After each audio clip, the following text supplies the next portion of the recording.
सर्वात सोप्या पद्धतीने राखी कशी काढायची ते आज आपण पाहणार आहोत। सुरुवातीला मी पिवळा रंग घेतलेला आहे। आपल्याला हवा तेवढा तो आपण गोल काढून घ्यायचा आहे। त्याच्यामध्ये दुसरा एखादा फिक्कट कलर, त्याच्यानंतर एक डार्क शेड, अशा पद्धतीने राखीचा आपण मधला भाग तयार करून घेत आहोत। त्याच्यामध्ये कुठलाही एक डार्क रंगाचा शेड द्यायचा।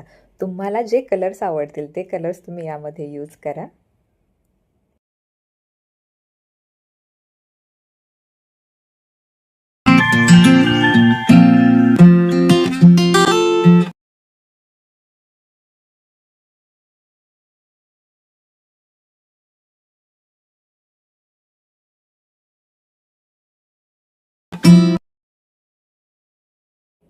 साईडचा जो गोंडा आहे तो आपण तसाही ठेवू शकतो किंवा त्याला फुलवायचा असेल तर आपल्याकडे एखादी काडी असेल त्याने आपण त्याला थोडासा तसा आकार द्यायचा।